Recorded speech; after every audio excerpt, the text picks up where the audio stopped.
بسم اللہ الرحمن الرحیم۔ شروع کرتا ہوں اللہ کے پاک نام سے جو بہت بڑا مہربان نہایت رحم والا ہے۔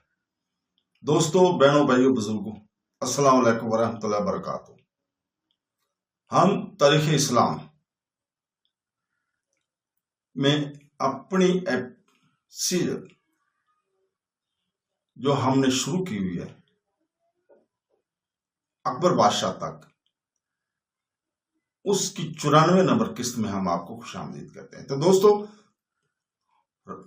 پچھلی ہم قسط میں بات کر رہے تھے کہ کنوج کا راجہ جے چند اور بھیم راج دونوں مل کر یہی اندازہ لگا رہے تھے کہ مسلمانوں پر حملہ آور ہونے کے لیے وہ ایک بہترین اور مناسب موقع تھا، اس لیے کہ مسلمانوں کا لشکر 2 حصوں میں تقسیم ہو چکا تھا۔ ایک حصے کو سلطان لے کر واپس غزنی جا چکے تھے، جبکہ دوسرا حصہ قطب الدین ایبک کے پاس دہلی میں مقیم تھا۔ لیکن مسلمان بھی ان حالات سے غافل نہیں تھے۔ سلطان کے واپس غزنی جانے کے بعد قطب الدین ایبک اور ایبا بیکار نہیں بیٹھے تھے۔ انہوں نے بڑی تیزی سے نئے لشکری بھرتی کرتے ہوئے ان کی تربیت اور تنظیم کا کام شروع کر دیا تھا، اور اس طرح انہوں نے اپنے لشکر کی تعداد خوب بڑھائی تھی۔ دشمنوں سے نپٹنے کے لیے قطب الدین ایبک اور ایبا کی طرف سے یہ پہلا قدم تھا۔ دوسرا قدم جو اپنے تحفظ کے لیے انہوں نے اٹھا رکھا تھا وہ یہ کہ انہوں نے کنوج کے مشرق اور جنوب کی ان علاقوں کی طرف جہاں ان کا قبضہ نہیں تھا اپنے بڑے پرسرار اور انتہائی کارگر قسم کے مقبر پھیلا رکھے تھے، اور وہ مقبر کنوج کے راجہ جے چند اور بھیم راج کی نقل و حرکت سے پوری طرح خود بھی باخبر رہتے تھے، اور یہ ساری خبریں دہلی پہنچا کر ان کو آگاہ کیا کرتے تھے۔ اس طرح جے چند اور بھیم راج کے ارادوں سے قطب الدین ایبک دہلی میں بیٹھ کر آگاہ ہو رہا تھا، اور جو آگاہی اسے حاصل ہوتی تھی وہ ساری تیز رفتار قاصد کے ذریعے غزنی میں سلطان شہاب الدین غوری تک بھی پہنچا دی جایا کرتی تھی۔ اس طرح جہاں جے چند اور بھیم راج اس غلط فہمی میں پڑے ہوئے تھے کہ مسلمانوں پر حملہ آور ہو کر وہ کامیابی حاصل کر سکتے ہیں اس لیے کہ ان کا لشکر تھوڑا ہے، مسلمان بھی اپنی اس کمی کو پورا کرنے کے ساتھ ساتھ متوقع حملوں کا جواب دینے کے لیے بالکل مستعد اور تیار بیٹھے ہوئے تھے۔ سلطان شہاب الدین غوری نے جب یہ اندازہ لگایا کہ کنوج اور ان کا راجہ جے چند اپنے علاقوں سے نکل کر مسلمانوں کے علاقوں پر حملہ آور ہونے کی کوشش کرے گا، وہ اپنے لشکر کے ساتھ غزنی سے نکلا۔ کوستانی سلسلوں کے اندر سے اندھی اور طوفان کی طرح گزرتا ہوا وہ میدانوں میں داخل ہوا۔ تیز بگولوں کی طرح اس نے دریاؤں کو عبور کیا، اور نہ رکنے والے اندھیوں کی طرح وہ دہلی کی طرف گامزن تھا۔ سلطان شہاب الدین غوری نے غزنی سے روانہ ہونے سے قبل اپنے تیز رفتار قاصد ایبک کی طرف بھجوا دیے تھے اور اپنی آمد سے آگاہ بھی کر دیا تھا، لہذا شہاب الدین غوری ایبک نے اپنے چند دوستوں کے ساتھ دہلی کے کافی مشرق میں سلطان شہاب الدین غوری کا بہترین انداز میں استقبال کیا۔ سلطان شہاب الدین غوری جب اپنے لشکر کے ساتھ دہلی سے مشرق کی طرف بڑھ رہا تھا تو اس نے اپنے سامنے قطب الدین ایبک اور ایبا کو آتے دیکھا، تب اس نے اپنے گھوڑے کی رفتار کم کر دی۔ قطب الدین اور ایبا اور ان کے لشکروں کے قریب آ کر سلطان نے اپنے گھوڑے کی باگی کھینچتے ہوئے اسے روک لیا، اور پیچھے پیچھے اس کا پورا لشکر رک گیا تھا۔ پھر سلطان شہاب الدین غوری نے کس قدر فکر مندی اور پریشانی کا اظہار کرتے ہوئے قطب الدین ایبک اور ایبا کی طرف باری باری دیکھا اور پھر پوچھ لیا، میرے بچوں خیریت تو ہے؟ تمہارا اس طرح ان دستوں کے ساتھ دلی سے نکل کر میری طرف آنا میں سمجھتا ہوں کہ کسی علت کے بغیر نہیں ہے۔ سلطان کے استفسار پر ایبا اور قطب الدین ایبک دونوں مسکرا دیے تھے۔ پھر قطب الدین ایبک سلطان شہاب الدین غوری کی طرف دیکھتے ہوئے کہنے لگا، سلطان محترم، ایسی کوئی بات نہیں ہے، آپ کی آمد کی اطلاع ہمیں آپ کے قاصد پہلے ہی دے چکے تھے۔ میں اور ایبا نے اپنے ان دستوں کے ساتھ صرف آپ کا استقبال کرنے کے لیے آئے ہیں۔ اس پر سلطان گھوڑے سے اترا